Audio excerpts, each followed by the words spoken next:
A'udhu billahi minasyaitanir rajim. Bismillahirrahmanirrahim. Alhamdulillah rabbil alamin. Bismillahi wassalatu wassalamu ala rasulillahi. Asyhadu an la ilaha illallah wahdahu la syarikalah. Lahul mulku wa lahul hamdu yuhyi wa yumiitu wa huwa ala kulli syai'in qadir. Assalamualaikum. Pagbati po ng pagpapala at awa at siyempre po una sa lahat, kapayapaan ng ating Panginoon Diyos sa ating lahat. Isa pong hindi kapani-paniwalang araw itong nangyayari sa harapan ko sapagkat kapag nandito po ako sa Davao, iba ang ambience. Ang nakikita mo lagi, pag-asa, pagbabago na nangyari. Hindi pagbabago na kwento. Kasi dito sa bansa natin, dalawa yun eh. Yung pagbabagong salita lang, saka yung pagbabagong nangyari. At dito po sa Davao City, nangyari ang pagbabago.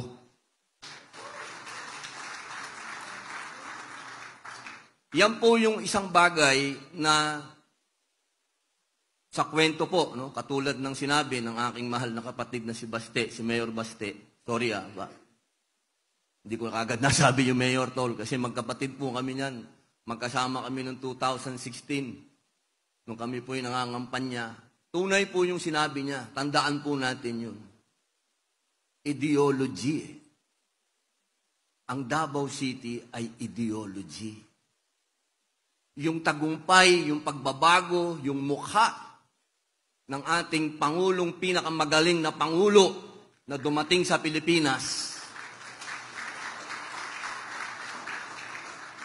Kahit anong gawin nilang paninira, kahit anong gawin nilang kwento-kwento, walang naniniwala. Sapagkat si Pangulong Rodrigo Roa Duterte ay hindi isang kwento. Siya ay katotohanan. Nangyari. Tingnan niyo po, ngayon, popular na popular si Trump. Pero pag titingnan mo si Trump, Digong. Kinokopya niya si Digong.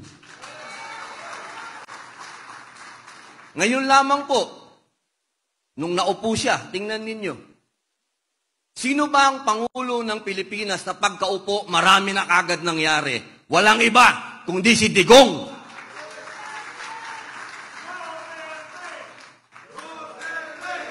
Duterte! Duterte! Ang sarap isigaw. Bakit masarap isigaw? Kasi may nangyaring maganda sa Pilipinas.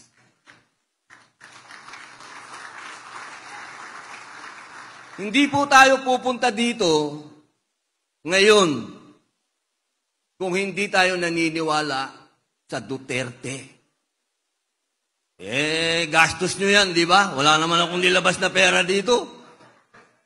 Gastos nyo lahat yan. Pumunta kayo dito, gastos ninyo. Maglalabas ka ba ng pera kung hindi mo mahal yung tao? Ako, hindi ako lalayo sa batang asawa ko kung hindi dahil kay Mayor. Doon na lang ako sa bahay, ayos na ako doon. Pero, tuwing may pagkakataon na makakapunta ako ng Davao, kumakaripas ako, tumatakbo ako papunta dito. Dahil isang bagay yun na nagpapalakas sa espiritu ko. Ano ba yung espiritu nyo? Iba-iba religion natin. May Muslim, Katoliko, may iglesia tayong kasama, meron po tayo kay Apostol, kay Apollo Kibuloy, kay Pastor.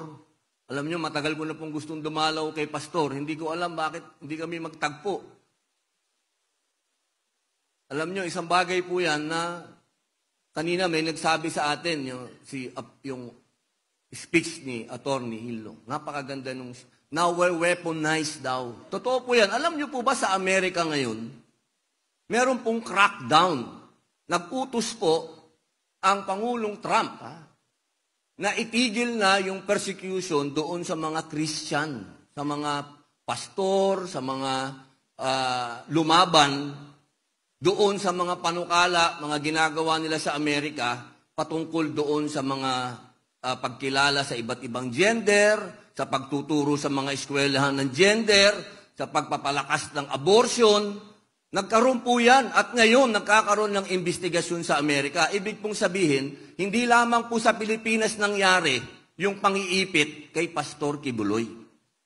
Naikwento ko po yan sa inyo dahil tandaan po ninyo, si Pastor Kibuloy ang nanatiling loyal at kailanman hindi bumaliktad kay Pangulong Rodrigo Roa Duterte. Yun po lang, wag lang natin kalimutan yun.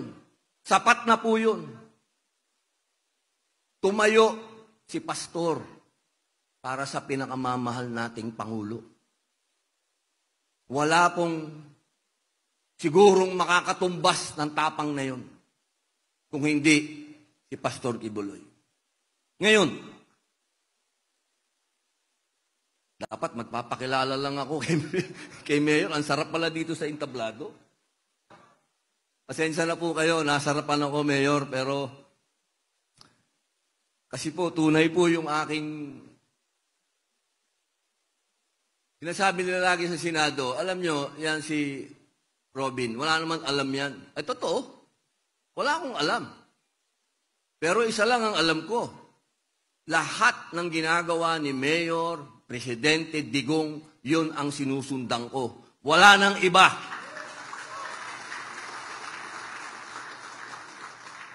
Sabi nga nila, alam nyo, sabi ni Pangulong Trump nung kanyang proclamation, inauguration, sabi niya, it's a revolution of common sense. Alam nyo, i-rewind ninyo kung sinong unang-unang nagsabi niyan. Walang iba, kundi si Pangulong Digong. Common sense! Hindi nyo na kailangan ng matatalino, ang common sense lang. Alam lang natin ang tama at ang mali, yun lang. Sundan lang natin yung disiplina Duterte. Wala nang iba. Wala, ano ba ang minahal ng taong bayan kay Digong? Ano ba? Yung disiplina. Sumunod ang Pilipino. Pati kriminal na katulad ko, sumunod. Natakot. Kasi kung ano yung sinasabi ni Digong, nangyayari. Ginagawa niya, hindi bolero. At yan po yung mga senador na ito. Bigyan na lang po niyo ako ng ilang minuto para maipakilala lang. Sandali na lang po ito. Alam kong sabik na po tayo madinig yung ating idol, pero campaign manager ako baka mapagalitan ako. Una po sa lahat, sa amin po sa Senado, wala po akong masasabing pangit sa mga kasama ko. Lahat po yan. Matatalino, magagaling, mataas ang pinag-aralan, veterano, lahat na po. Nasa kanila lahat. Pero, wala yung ideology ni Duterte. Wala sa kanila.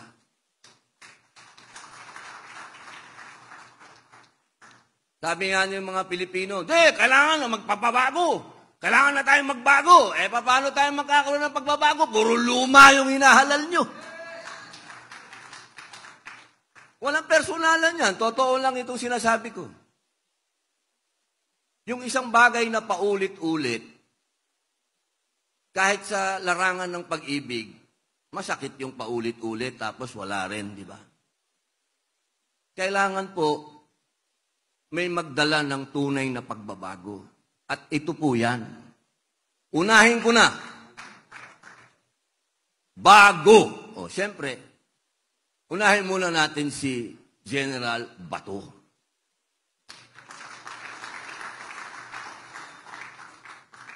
Alam niyo si General Bato, ito ho yung, pasensya na ho kayo pero sa mga kapatid kong sister, takpan niyo muna po yung tenga ninyo. Pasensya na po kayo sa babanggitin ko, pero ito pong si General Bato, balls of steel po itong taong ito. Napakatapang po nitong taong ito. Narinig naman po nyo kanina, nagsasalita siya dito. Sinasabi niya sa inyo ng diretsyo kung ano yung nangyayari. Ako hindi ko alam, hindi naman ako miyembro ng BICAM, kaya hindi ako makapagsalita kung anong nangyayari. Pero nandito kanina, si Senator Bato, diretsyong sinasabi sa inyo at ikinukwento sa inyo na detalyado kung ano ang nangyari sa BICAM. Kaya siguro, isang patunay po yon na si Senator Bato ay hindi pipi. Si Senator Bato ay nagsasalita at ipinagtatanggol kung ano ang sinasabi ng ating mahal na digong.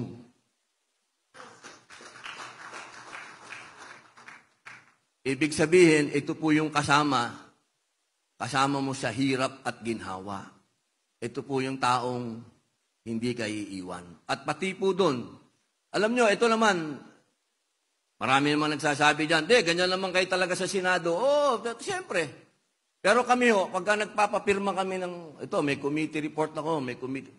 Hindi na po ako nagdadalawang isip. Hindi na ako nagdadalawang salita.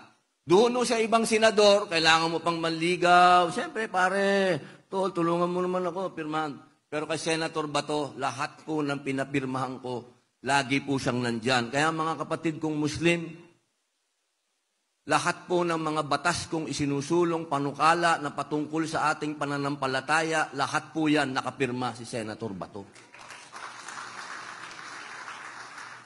Sa Marawi po, yan po ang laging tumatayo doon. Nauunahan pa ako. Minsan binibiro ko, pare, ako yung Muslim senator, hayaan mo naman ako mauna. Kasi minsan nauuna pa ho siya na nakikipaglaban para sa mga Muslim. Kaya palakpakan po natin si Senator Bato. Sumunod po, bago. Ito yung go.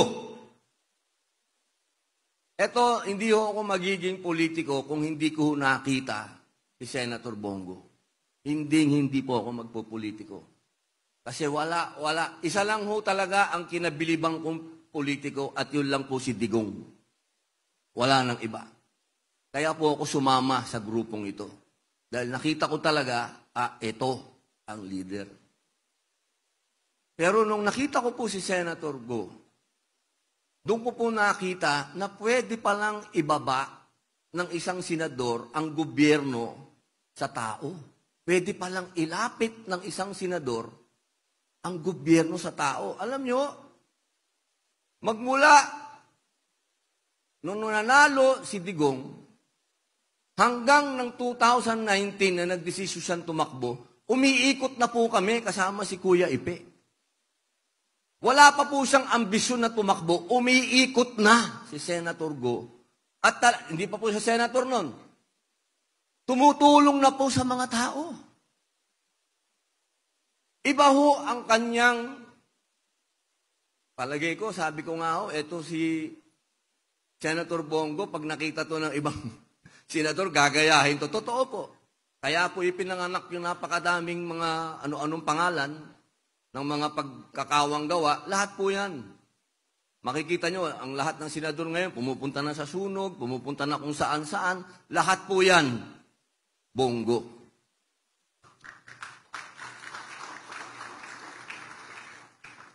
Yung patungkol po sa health, kanina na ikwento niya sa inyo.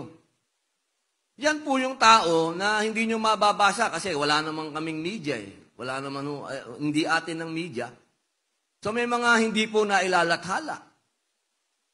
Pero tunay na pinaglaban po ni Senator Go ang health services dito sa ating bayan. Yan po talaga. Kung meron pong isang senador na talagang mahal ang Pilipino, mahal ang mahihirap, wala pong iba kundi si Senator Bongo. Marami pa po akong ikukwento, pero ako'y sabik na pong madinig yung idol ko. Kaya bibilisan ko na po. Sumunod po, si Jimmy Bondoc. Si Jimmy Bondoc, hindi lang po artista yan, hindi lang singer yan. Abogado po yan. Ibig pong sabihin, katulad ko po yan na naniniwala sa Duterte ideology. Dahil hindi naman po kaagad naging abogado yan eh. Nagsilbi muna. At nung nakita niya kung papaano maging isang Duterte, pumasok na po sa kanyang kaluluwa at naging abogado na ngayon. Kaya, mga kababayan, mga mahal ko sa PDP, isulong natin itong taong ito. Dahil pinagkatiwalaan nito. Pinagkatiwalaan nito ng ating mahal na si Digong. Alam ko, marami nagsasabi dyan, puro na kayo artista dyan. Sa totoo lang po, mas marami pong artista doon kaysa sa amin. Mas marami pong artistang politiko kaysa sa amin. Nako, kung alam nyo lang. Ito po, itong susunod ko, ito po yung kapatid ko, ito po yung kuya ko, ito yung nagbigay sa akin ng break sa pelikulang Pilipino. Kasi po nung araw, lagi din lang po akong kontrabida. Pero nung napanood niya po ako sa TV, kinuha niya ako. Sabi niya, pinsan ka ba ni Daboy? Si Rudy Fernandez po. Opo. O sige, total magaling ka, halika, kukunin kitang artista. Ginawa niya po akong bida. At yaan po si Kuya Ipe. Doon po sa pelikulang ginawa namin, ang role ko po ay napakaliit lang. Pero pinahaba po ni Kuya Ipe. Ang sabi niya sa akin, alam mo, Robin, nakikita ko sisikat ka eh. Kaya bibigyan kita ng break. Kaya noon pa lang nakita ko na si Kuya Ipe hindi insecure sa buhay niya. Si Kuya Ipe, ang gusto niya maging matagumpay ang lahat ng nangangarap. Kung sa loyalty po,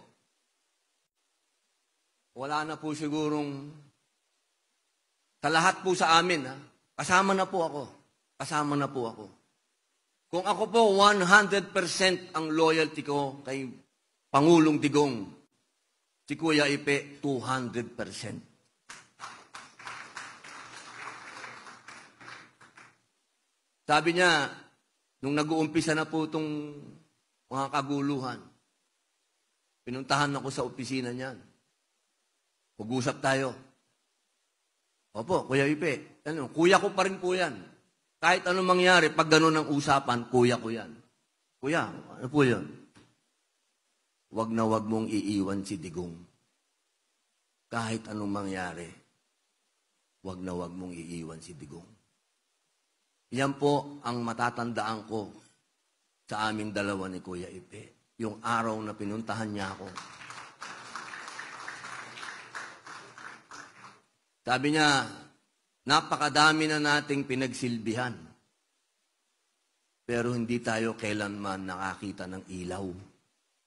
May ilaw na dito. Huwag na tayong pumunta sa dilim. Yan po si Kuya Ipe. Hindi ko nakakalimutan yun. Akala mo, nakakalimutan ko. Busy lang ako noon. Nagsusulat ako pero nakikinig ako, Kuya Ipe. Susunod po. Ito po. Kailangan po natin talaga ng mga abogado. Wala na pong gagaling pa sa mga abogado na to. Ito po, lalong-lalo na po, siyempre, kay Attorney Raul Lambino. Matagal na po itong nagsilbi sa bayan. At tandaan po natin, lahat na nagsilbi kay Pangulong Digong, wala na pong dapat introduction pa. Basta sinabi ni Digong, nagtrabaho sa kanya, pinagkatiwalaan niya, nandyan, ay iboto na po natin dahil siguradong pagbabago ang dala. Sabi ko na, lahat, ito. Nakita niyo naman po siguro sa Congress kung paano tumayo si Atty. Marcoleta. Nakita naman po nating lahat kung gaano rin ka-balls of steel itong mamang ito. Kung meron po tayong Senator Bato de la Rosa sa Senado, meron po tayong Dante Marcoleta sa Kongreso. Kaya mga mahal kong kababayan, kapag ito hindi pa nanalo, hindi ko na alam kung ano pa ang sasabihin ko sa mga kababayan kong Pilipino. Ako sigurado, boboto nyo siya eh. Pero doon sa mga ibang kababayan natin, siguro po baka mga isang buwan akong magpapakalayo-layo pag natalo si Marcoleta. Diyos ko. Pambihira naman. Ano pa ang gusto natin? Itong taong ito, tumatayo, laban sa mataas na kuryente, lahat ipinaglaban itong taong ito. Ewan ko na lang po. Dapat. Inshallah, brother. Inshallah. Ang huli po ay si Attorney J.B. Hinlo. Ito, ano ko to textmate. Lagi akong sinesermonan din ito sa ito. Kailangan ito, gawin natin. Kailangan ito, gawin natin. Alam niyo po, hinahangaan ko po yung mga taong, alam niyo ang kanilang puso'y revolusyonaryo. Ito po si Attorney, revolusyonaryo ito. Kaya, suportahan po natin. Ang kanyang mga idea ay out of the box. Kaya suportahan po natin dahil naniniwala po ako na kailangan natin itong mga ganitong klaseng pag-iisip. Yung mga pag-iisip na hindi yung mga dati ng pag-iisip. Ito yung bagong pag-iisip. Attorney, mabuhay ka. Opo. Nandito na po tayo sa pinakamagandang parte. Nabanggit ko na si Pastor. Unang-una si Pastor. Aba, meron po talagang ano pa. Unang-una po si Pastor na nabanggit ko. Ulitin ko. Huwag niyo pong kalimutan ang isang tao na tumindig, nakipaglaban, at ngayon nangungulungan ng dahil sa paniniwala natin. Yan po, huwag natin kalilimutan yan, Pastor Apollo Kibuloy. Ito na po yung pinakamagandang parte. Ito po, gusto ko, tatanungin ako ng anak ko, ano ang gusto mong matandaan? Tatay po ang tawag sa akin ng anak ko. Ito yung araw na to, na ako ay ginawang presidente ng PDP laban ng isang pinakamagaling na presidente ng Pilipinas. Kalimutan na natin lahat. Itong araw na to, oras na to, na ipapakilala ko ang isang taong nagdala ng pagbabago sa Pilipinas sa loob ng 6 na taon. Isang pagbabago po na nagbigay ng inspirasyon sa bawat Pilipino. Bawat Pilipinong nangangarap mabuhay ng tahimik, mapayapa, maunlad. Isang pinuno na may puso, pinuno na matapang, pinuno na nagsilbing ama nating lahat. Wala po siyang pinanigan, wala siyang tiningnan. Ang lahat ay pantay-pantay. Sa kanya, lahat ng Pilipino ay anak niya. Isang pinuno na naniwala na kaya nating mga Pilipino. Bago nagkaroon ng Make America Great, nauna muna si Rodrigo Roa Duterte, let us make Philippines great.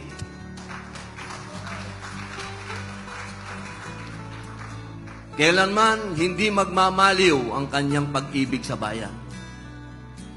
Kahit na dala ng edad, siya'y nahihirapan, pero hindi siya kailanman napawian ng pagmamahal sa bayan at sa mga Pilipino. At palagi ang titindig, makikipaglaban para sa atin. Mga mahal kong kababayan, palakpakan po natin ang pinakamagaling na presidente ng Pilipinas, Pangulong Rodrigo Roa Duterte.